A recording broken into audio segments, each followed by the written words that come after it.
Savons-nous que c'est notre entêtement qui nous amène dans le drame? C'est la confusion entre l'entêtement et la détermination qui nous amène à la catastrophe, personnelle, individuelle et collective. Pour quelle raison? Parce que l'entêté a oublié le projet principal, qui est de se sanctifier. Nous sommes à l'école de la terre, nous sommes dans l'incarnation pour, par choix libre et volontaire, par une adhésion libre et volontaire, de nous diviniser, c'est-à-dire de vivre selon les principes du divin, selon les lois divines, qui se trouvent dans les textes sacrés, qui se trouvent dans les témoignages des saints hommes et saintes femmes, que nous avons le rôle d'apprendre, de comprendre et d'incarner.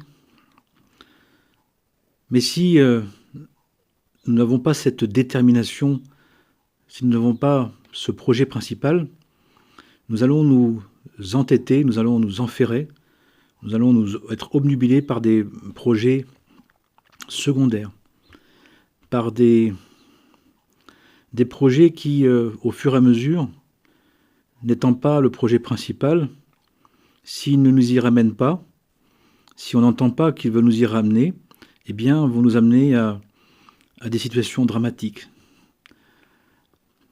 Quand nous sommes dans des projets secondaires, ces projets secondaires ne peuvent pas fonctionner.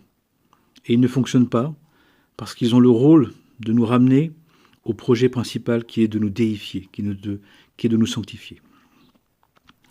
Quand nous sommes sur le chemin de l'entêtement, de l'obstination, d'un vouloir personnel qui veut imposer au détriment de la vérité, au détriment de la volonté divine, comment allons-nous le savoir? Eh bien, nous allons subir des pertes, nous allons vivre des appauvrissements, des difficultés, avec différents degrés de rappel, différents degrés de saisissement, d'intervention divine pour nous dire « tu n'es pas sur ton bon chemin ». Tu n'es pas sur le chemin principal de ta vie. Les 5 degrés sont les suivants. D'abord, une perte de nos capacités personnelles. Puis ensuite, une perte de nos moyens. Et puis ensuite, on aura une perte des biens. Puis ensuite, on pourra avoir une perte du lieu où nous vivons. Et ensuite, des pertes de notre vie, à des degrés de mal-être jusqu'à la maladie, jusqu'au malheur, jusqu'à la finitude, jusqu'à la mort. Mais tout ça, ce sont des retours progressifs que le divin nous fait pour nous dire « tu n'es pas sur le bon chemin, tu t'es égaré ». Et pour ne pas qu'on se perde, il nous rappelle alors. Bien évidemment, quelqu'un qui est dans l'entêtement, dans l'obstination, dans un vouloir dur, eh bien, un vouloir fermé, ne va pas entendre quand il perd ses capacités, quand il s'épuise, qu'il n'est pas sur le bon chemin. Il va avoir besoin de perdre des moyens de le faire, ce chemin. Mais s'il ne comprend pas, il va encore se durcir, il va perdre des biens. Puis s'il va se durcir son lieu de vie carrément, sa maison, son entreprise. Et si ça ne va pas encore, il va perdre sur sa vie, sa propre vie. Ce n'est pas des accusations divines, ce n'est pas le divin qui veut nous martyriser. Dieu nous en préserve et ces lectures-là sont des lectures narcissiques, égocentriques, mortifères, qui sont fausses. Mais au contraire, le divin nous prévient. Le divin nous fait un retour. Nous fait un retour de ce que nous faisons. Un retour d'investissement, un retour de résultat. Mais pourquoi nous n'écoutons pas? Pourquoi nous ne voulons pas prendre acte et en tenir compte? Parce que nous jouons un narcissisme, nous jouons une image de soi, de la reconnaissance, nous jouons j'ai besoin de reconnaissance, j'ai besoin d'être aimé, j'ai des besoins que je crois avoir besoin, que je crois devoir réaliser à ma manière. Mais tant que je pense que j'ai besoin de ça, eh bien, je vais insister, je vais m'enferrer, je vais m'entêter. Je vais créer une situation où je vais récidiver dans l'erreur.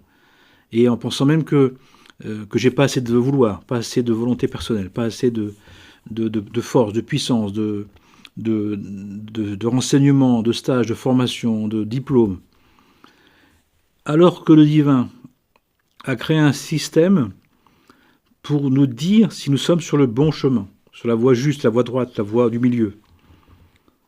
Quand on est sur la voie du milieu, notre détermination est une détermination spirituelle, une détermination qui nous permet de nous réaliser. Le monde devient un moyen, ce n'est pas un but en soi. Quand on a le but principal de se sanctifier, tout ce que l'on fait est un moyen de se perfectionner, de se connaître, de s'apprécier, de se maîtriser, pour faire le bien, le bon, le beau et le vrai. À partir de là, on n'est pas gêné que ça ne fonctionne pas. On n'est pas terrifié ou culpabilisé ou dévalorisé que les choses ne sont pas comme on veut, puisque le fait de vouloir quelque chose, ça va être justement pour arriver à réaliser ce but principal qui est de se connaître pour se maîtriser, pour se déifier, pour se sanctifier. Ce qui fait qu'on ne va pas s'entêter si ça ne marche pas. On ne va pas s'enferrer dans une récidive mortifère, agressive, violente, destructrice. Pas du tout. On n'en a pas besoin. On ne va pas se mettre à mal. On ne va pas se mettre martel en tête. On ne va pas s'affliger pour rien.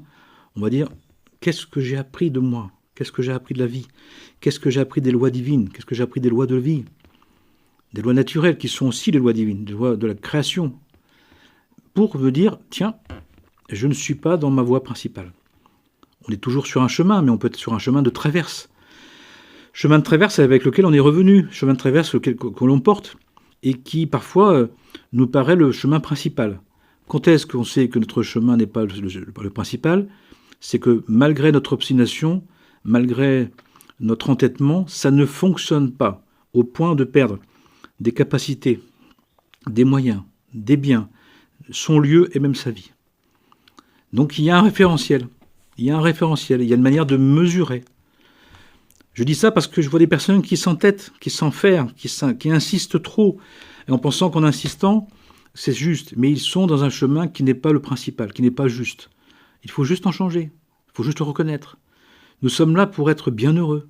Nous sommes là pour être joyeux.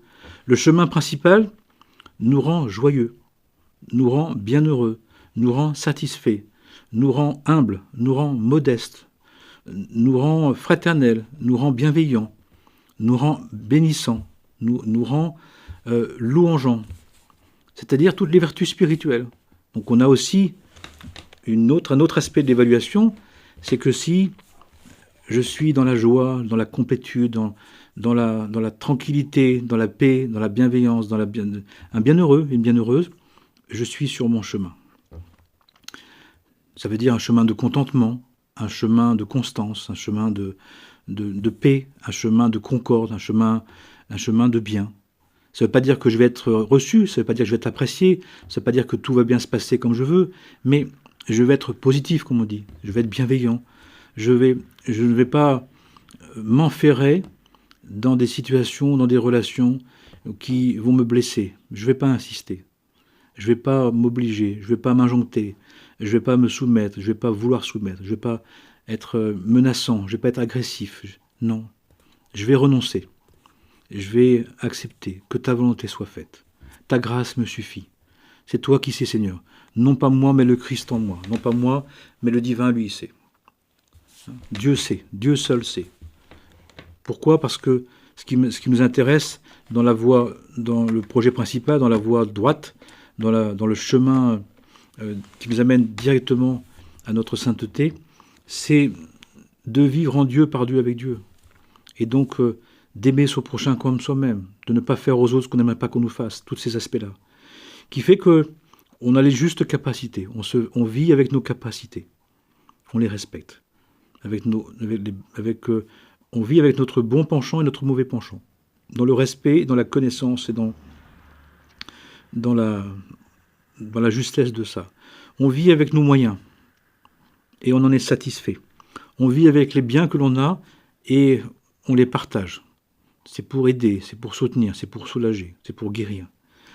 On est dans un lieu, parce qu'on est mis dans un lieu, parce que chaque lieu est un lieu où notre âme a besoin d'être. On se laisse conduire, on se laisse même éconduire, on laisse passer d'un lieu à l'autre. Et quand on est quand on est un cheminant, quand on est un passant, on reste un certain temps dans un certain lieu. Parfois des êtres restent toute une vie dans un seul lieu. Et parfois des êtres passent très régulièrement de lieu en lieu. Il y a des êtres que je connais qui ont cette capacité de passer très rapidement de lieu en lieu, comme si leur âme était tellement variée, tellement immense qu'elle avait besoin de passer d'endroit en endroit. Et puis, on est vivant, on aime la vie, on est dans la vie, on goûte à la vie, on apprécie la vie que l'on a. Et on comprend qu'on est à sa place, tel que l'on est, là où on doit être pour faire ce que Dieu veut. Et ce que Dieu veut, c'est ma véritable volonté. C'est ce qu'on appelle reposer en Dieu, c'est d'être en Dieu, c'est d'être en le divin. Qui fait que nous sortons de l'entêtement, nous sortons de cette violence faite avec nous-mêmes ou aux autres, de trop insister, de trop vouloir, de survouloir, au point de se blesser, au point de se briser, au point d'être menaçant, au point d'être agressif. Dès qu'on est là-dedans, on n'est pas sur le chemin, on n'est pas sur le chemin principal. On est sur un chemin de traverse, on est sur un petit chemin. On est sur une voie, ça peut être une voie de garage, au final. On a fait une erreur, on n'a pas vu, mais maintenant on voit, on arrête. C'est pas ça. C'est plus ça. C'est pas encore ça. C'était possible, mais ça va pas. Parce que si je perds mes capacités, si je perds mes moyens, si je perds mes biens, si je perds mon lieu, si je perds ma vie, si je n'arrive pas à être en vie, si je n'arrive pas à être vivant, si je suis frustré, pas satisfait, si je suis énervé et pas bienveillant, si je suis compliqué au lieu d'être simple et modeste, si je ne suis pas humble et que je suis orgueilleux et prétentieux, je ne suis pas sur mon chemin principal de vie, tout simplement. J'en change. On a le droit de faire des erreurs. C'est comme ça qu'on apprend. C'est quoi la faute? C'est quelqu'un qui ne tient pas compte de ses erreurs et qui, reproduisant l'erreur par entêtement, on fait une faute. Mais si on fait une erreur, on peut la corriger. Et tant qu'on corrige une erreur, on n'en fait pas une faute. Et ça ne devient pas un péché, ça ne devient pas un marquage, ça ne devient pas un biais de l'âme, ça ne devient pas un pli de l'âme. C'est aussi simple que ça. Eh bien, je souhaite à chacun et chacune d'apprendre à avoir cette aisance avec les événements, avec la vie, de dire, je me rends compte que c'est pas ça. Je suis dévitalisé, je suis fatigué, je suis énervé, je suis aigri, je suis dans un mal-être, dans un malheur, je suis dépressif, je suis malade. Je ne suis pas sur mon chemin principal. C'est peut-être un chemin de traverse qui est trop tôt, ou qui est trop vite, ou qui est trop tard. Mais je ne suis pas sur le chemin principal. Parce que, encore une fois, quand je suis sur mon chemin principal, quand je suis sur la cible principale, que je cible bien directement ce que je suis, ce que je dois être, je suis en paix, je suis tranquille, je suis disponible, je suis joyeux, je suis aimant, j'apprécie la vie, je suis bienveillant, je suis partageur, je suis fraternel. Je me lève le matin, je suis heureux de vivre. Je rencontre quelqu'un, je suis heureux de le rencontrer. Il m'arrive des histoires, c'est Dieu qui me parle, qui m'éprouve, qui me parle, qui me dit quelque chose. Qu'est-ce que j'apprends? Je suis disponible à la vie et au vivant. Ça nous montre, ça doit nous donner des critères de sélection du chemin. Ça doit nous permettre de nous évaluer pour faire en sorte que notre vie soit bonne, soit pleine, soit merveilleuse. On dit que le plus grand accomplissement, la plus grande expression qu'on est sur le chemin, c'est la joie. D'être joyeux, d'être heureux, d'avoir la banane, d'avoir l'ardeur, le zèle, l'envie de vivre, la joie de vivre, l'étonnement de vivre. Dans les évangiles, redevenez comme des enfants. C'est pas des petits, c'est pas être infantile, c'est pas d'être des petits qui comprennent rien et qui... Non, c'est des enfants, ce cœur d'enfant, ce cœur ouvert, ce cœur disponible, l'étonnement, l'émerveillement, la glorification, la louange, le plaisir de vivre, de la découverte, de l'expérimentation. qui fait que la vie, elle vaut le coup d'être vécue. Que la vie sur Terre, qui est un passage, qui est passagère, au mieux jusqu'à 120 ans, eh bien, ce n'est qu'un moyen de vivre le plus vivant possible, le plus bienheureux possible. Quelqu'un qui est heureux, mais dans le bien, qui fait le bien et qui en est pleinement heureux et heureuse. Je nous le souhaite à chacun et à chacune, et que ces quelques mots peut-être qui vous parleront, vous permettront de réévaluer et de vous mettre dans l'axe principal, dans la voie directe, la voie unitive, la voie inclusive, qui fait que il n'y aura plus besoin de surestimer, de survouloir, de surentêter, de se surendetter même. Ça servira à rien. Parce que il est dit que quand on est sur le chemin principal, on prend conscience qu'on a les justes capacités qu'on a. On a les capacités qu'on doit avoir. On a les moyens qu'on doit avoir, ni plus ni moins. On a les biens qu'on doit avoir pour justement avoir suffisamment pour être et pour faire et pour participer et pour partager. On a le lieu, on a le bon lieu, le bon endroit, les bonnes personnes, le bon moment. Et on a une vie qui a du sens, une vie qui est nourrissante, une vie qui est rassasiante, une vie qui nous fait du bien, une nourriture. On est nourri par la vie. Et même parfois on est enivré par le bonheur de vivre. Et sans avoir besoin de substances particulières, simplement